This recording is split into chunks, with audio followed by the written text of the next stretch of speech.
अधिकतर लोग देश के नागरिक के तौर पर हमारा हित आ रहे हैं।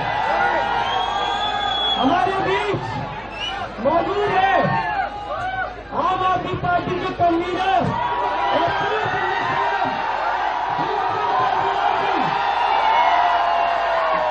युवाओं की बात सुन लो, कॉकरोच आंदोलन की बात सुन लो, सोनम वांगचुक की बात सुन लो, नहीं तो आज से 3 साल बाद आपका भी वही हश्र होगा जो 2014 में डूबे हुए बहुत ज्यादा। इनको भी अकल नहीं आ रही, ये भी बहुत ज्यादा अहंकार में डूबे हुए हैं। धर्मेंद्र प्रधान को तो इस्तीफा देना चाहिए, लेकिन सोनम वांगचुक को देश का एजुकेशन मिनिस्टर बनाना चाहिए। हमें सोनम वांगचुक जैसा क्रांतिकारी शिक्षा मंत्री भी चाहिए और उसके क्रांतिकारी कदम भी चाहिए। दोस्तों, हमारे देश की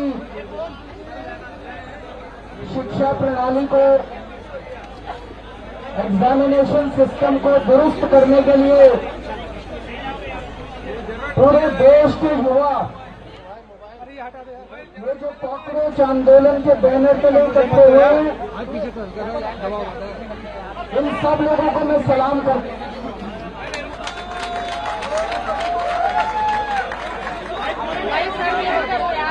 मैं सोनम वांगचुक जी को सलाम करता हूं।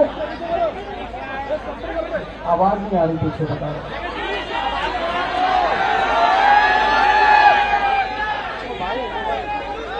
आवाज आ रही है पीछे?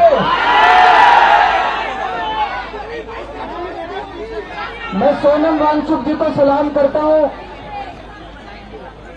जो अपने लिए नहीं, आप लोगों के लिए, युवाओं के लिए, हमारे देश के बच्चों के लिए अपनी जान दांव पे लगा के पिछले 19 दिन से अनशन कर रहे हैं। आज उनका 19वां दिन है। हमारे देश में ऐसे बहुत सारे टीचर्स हैं,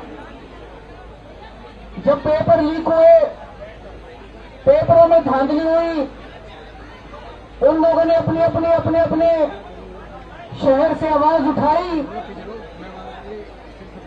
उनको गिरफ्तार कर लिया गया, उनको तरह तरह से टॉर्चर किया गया, उनके खिलाफ एफआईआर की गई। उन सब लोगों को मैं सलाम करता हूं। सोनम वांगचुक जी एक बहुत बड़े एजुकेशनिस्ट हैं। लद्दाख के लिए देश के लिए उन्होंने पहले भी कई बार अनशन किए।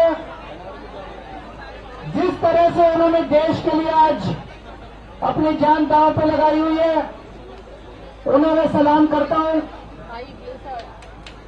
दोस्तों, जितने कॉम्पिटिटिव एग्जाम होते हैं, जब कॉम्पिटिटिव एग्जाम बच्चा देने जाता है, वो कोई एग्जाम नहीं होता, वो उसके लिए एक सपना होता है।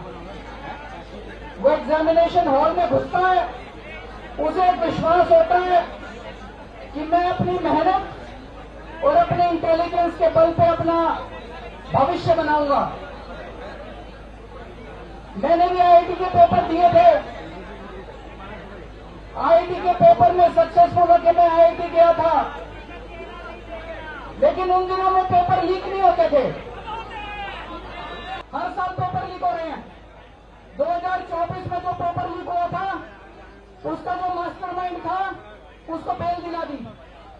ये अब सिस्टम बन गया। हर साल पेपर लीक होते हैं, कमेटी बैठती है, जांच होती है, एफआईआर होती है, गिरफ्तारी होती है, बेल हो जाती है और फिर अगले साल के पेपर लीक होने की फिर तैयारी शुरू हो जाती है। ये देश कब तक बर्दाश्त करेगा? देश का युवा, ये बच्चे कब तक बर्दाश्त करेंगे? नीट के पेपर के बाद 20 बच्चों ने सुसाइड कर लिया, 20 से ज्यादा बच्चों ने, पर इनको कोई अकल नहीं आई। इनके सर पे जूं नहीं रही थी। जितने बच्चे सुसाइड कर ले, वो बच्चे हमारे थे, हम लोगों के घर के बच्चे थे वो, लेकिन इन्होंने कुछ नहीं किया। सीबीएसई में पूरा इवैल्यूएशन सिस्टम गड़बड़ा गया। इन्होंने उस कंपनी के खिलाफ एफआईआर भी नहीं की। गिरफ्तार करने तो दूर की बात है, उस कंपनी के खिलाफ एफआईआर भी नहीं की। इतने बड़े स्तर के ऊपर पूरे देश में आंदोलन चल रहा है, अभी भी मैंने कोई ऐसा सिस्टम चेंज नहीं किया कि अगली साल पेपर लीक नहीं होंगे, अगली साल पेपर फिर लीक होंगे, अगली साल बच्चे फिर मरेंगे, अगली साल हमारे बच्चे फिर आत्महत्या करेंगे। ये सिस्टम कब बदलेगा? इस सिस्टम को बदलना पड़ेगा। आज जब मैं यहाँ आ रहा था, मैं यही सोच रहा था, यही जंतर मंतर था। 4 अप्रैल 2011 का दिन था। यहाँ पे अन्ना हजारे बैठे हुए थे, यहाँ पे सामने अन्ना हजारे जी बैठे हुए थे। उस वक्त की सरकार को भी बड़ा अहंकार था।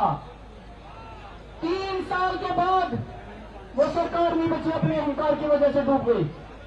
आज 2026 है। मैं इन लोगों को कहना चाहता हूं, युवाओं की बात सुन लो, कॉकरोच आंदोलन की बात सुन लो, सोनम वांगचुक की बात सुन लो, नहीं तो आपसे 3 साल बाद आपका भी वही हश्र होगा जो 2014 में।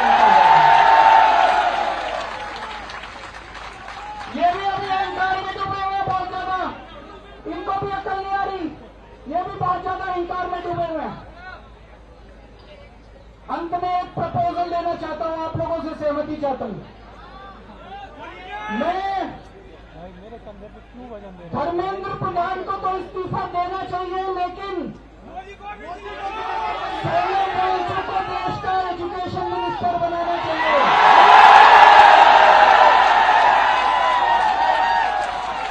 होना चाहिए कि नहीं होना चाहिए? मैं बताया कि सोनम वांगचुक, मैं प्रधानमंत्री जी को कहना चाहता हूं, धर्मेंद्र प्रधान को हटाओ, नीचे कर ले।